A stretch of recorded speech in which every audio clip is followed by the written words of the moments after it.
Salam kerahiman. Hari ini kita ketemu lagi tanggal 4 September.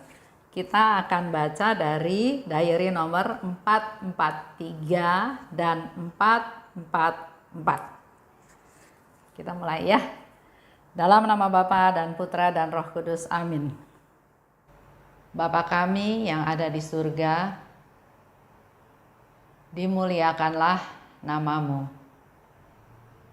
Datanglah kerajaanmu, jadilah kehendakmu di atas bumi seperti di dalam surga. Berilah kami rejeki pada hari ini, dan ampunilah kesalahan kami, seperti kami pun mengampuni yang bersalah kepada kami.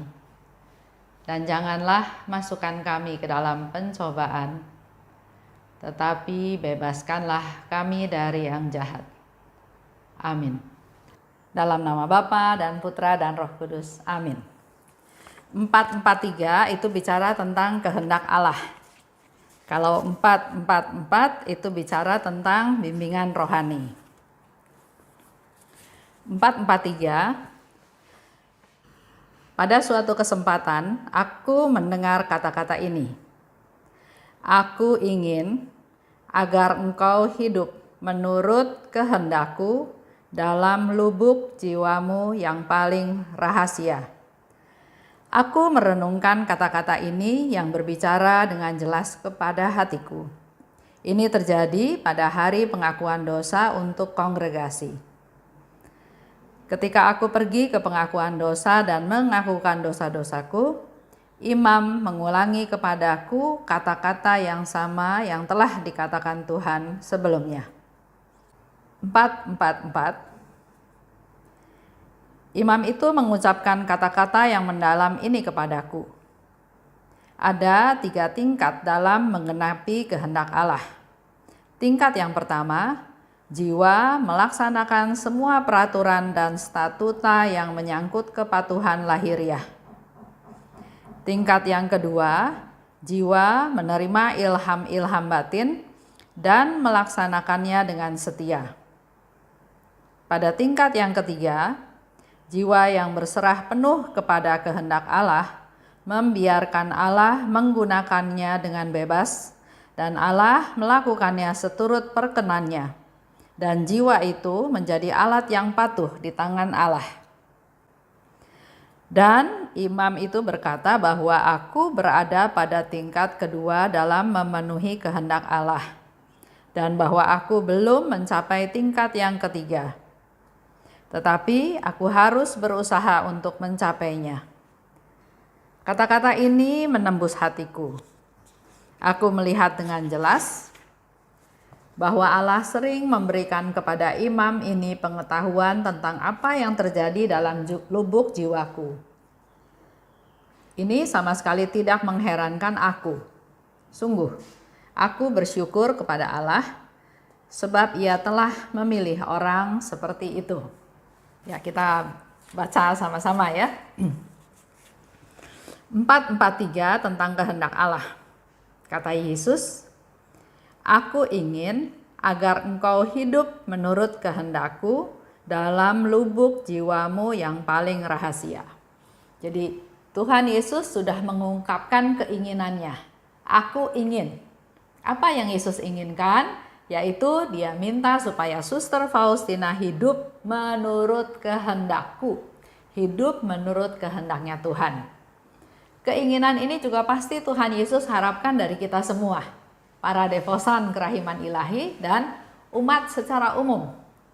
Tuhan ingin supaya kita hidup menurut kehendaknya.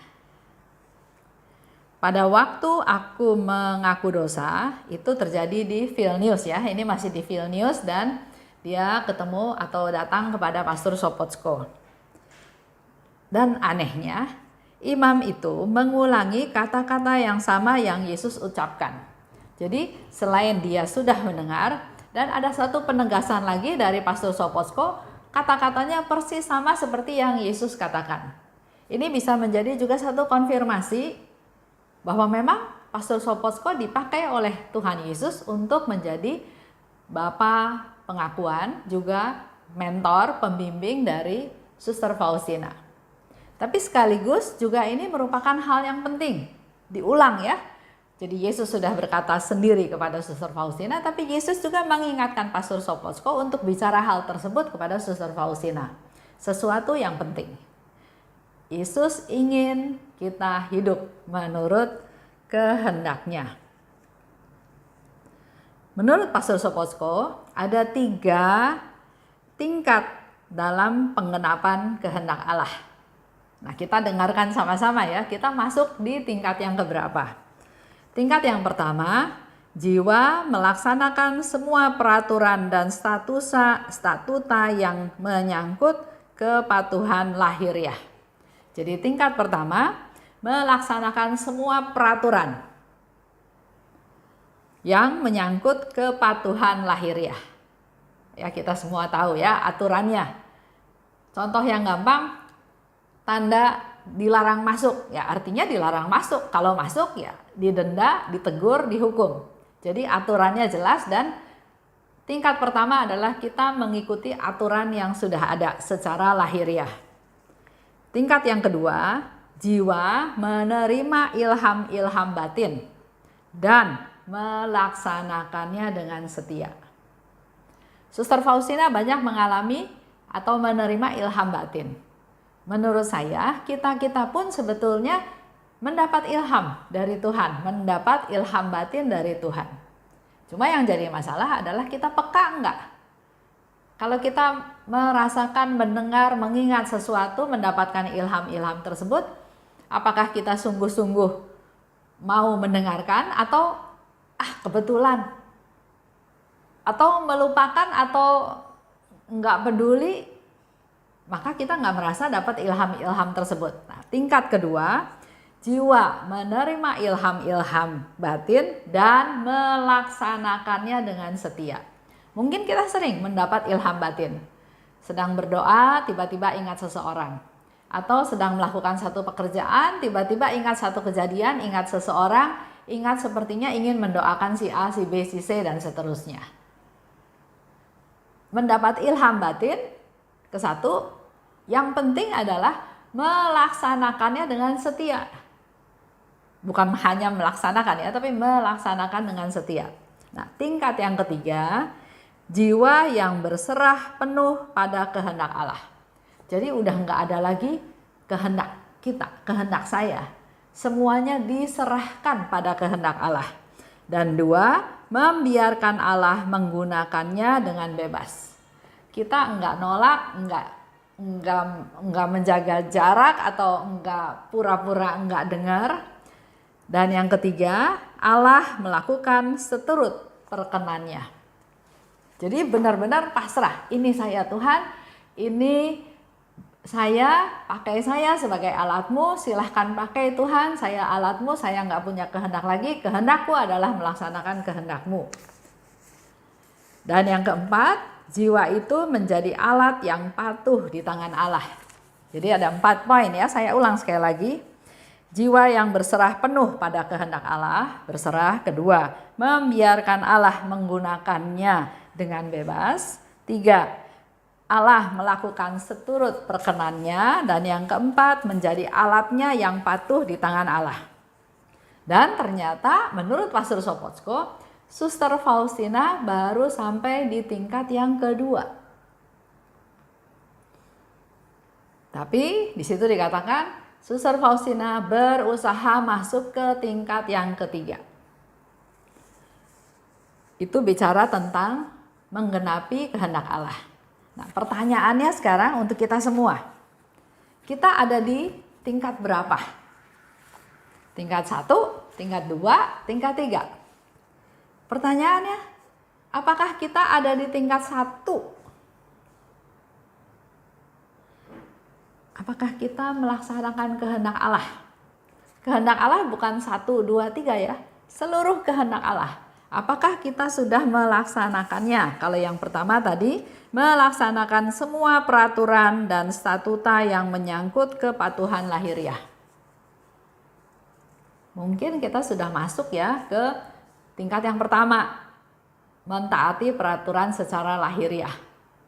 Tapi pertanyaan besarnya adalah apakah kita sudah melaksanakan semua peraturan atau kita masih pilah-pilah, masih mengabaikan peraturan yang kita nggak suka. Ya, jadi tingkat pertama juga belum. Nah, ini menjadi satu tantangan, satu kesempatan untuk kita masuk ke dalam tingkatan yang Tuhan kehendaki untuk melaksanakan kehendak Allah. Karena di situ dikatakan lagi, kalau kita melaksanakan kehendak Allah, kita nggak akan diadili. Ya, seperti bacaan yang kemarin-kemarin. Kalau kita melaksanakan kehendak Allah, maka kita tidak akan dihakimi oleh Allah. Ini menjadi satu masukan buat kita semua, ya. Hari ini saya nggak kasih sharing, saya mau Bapak Ibu merenungkan sendiri kira-kira kita ada di tingkat yang mana. Kalau sudah ada di tingkat yang ke-1, kita berusaha masuk ke tingkat yang kedua. Kalau ada di tingkat yang kedua, kita berusaha masuk ke tingkat yang ketiga. Kalau belum di tingkat yang pertama pun, nggak apa-apa. Hari ini kita diberi kesadaran supaya kita bisa masuk ke tingkat yang pertama. Itu yang paling gampang kan? Mentaati peraturan-peraturannya secara lahiriah. Ayo kita mulai ya. Kita dikasih kesempatan sama Tuhan untuk bisa melaksanakan kehendak Allah. Kita masuk dulu yang ke tingkat yang pertama. Itu aja. Saya harap Bapak Ibu merenungkannya dan berusaha untuk melaksanakannya untuk mencapai tingkatan tersebut. Kita tutup ya dalam doa penutup. Dalam nama Bapa dan Putra dan Roh Kudus. Amin. Allah Bapa yang Maha Baik, terima kasih Bapa atas pengajaran pada hari ini, di mana kami sering Tuhan berkata bahwa Tuhan saya mau melaksanakan kehendak-Mu. Tuhan pakai saya sebagai alat-Mu. Tapi hari ini Engkau memberikan pencerahan kepada kami bahwa ternyata dalam melaksanakan kehendak-Mu itu ada tingkat-tingkatannya. Mampukan kami Tuhan untuk bisa masuk ke dalam tingkat yang pertama, yaitu melaksanakan kehendak-Mu secara lahiriah, mentaati peraturan-peraturan yang ada.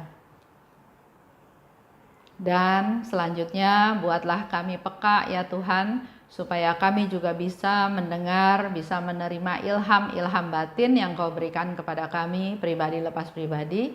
Kami menjadi mengerti dan terutama mampukan kami juga untuk melaksanakannya. Bukan hanya melaksanakannya ya Tuhan, tapi mampukan kami untuk melaksanakannya dengan setia. Inilah kami anak-anak-Mu Tuhan, kirimkanlah Roh Kudus-Mu kepada kami untuk membimbing hidup kami, agar kami menjadi alat yang berguna di tangan-Mu. Kemuliaan kepada Bapa dan Putra dan Roh Kudus, seperti pada permulaan, sekarang, selalu dan sepanjang segala abad. Amin. Dalam nama Bapa dan Putra dan Roh Kudus. Amin. Salam kerahiman.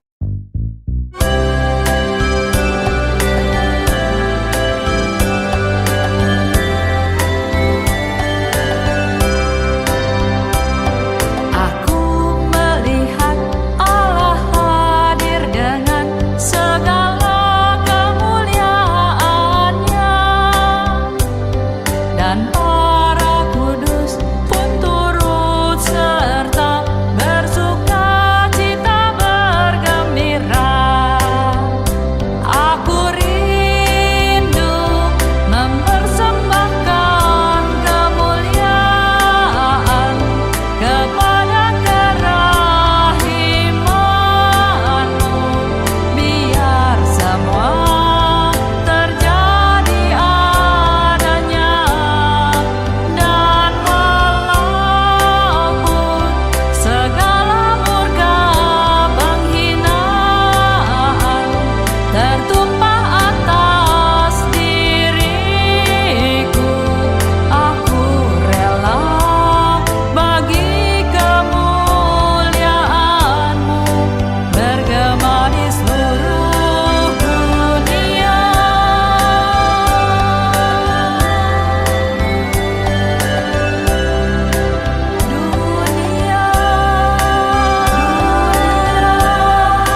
sorak-sorai bergembira.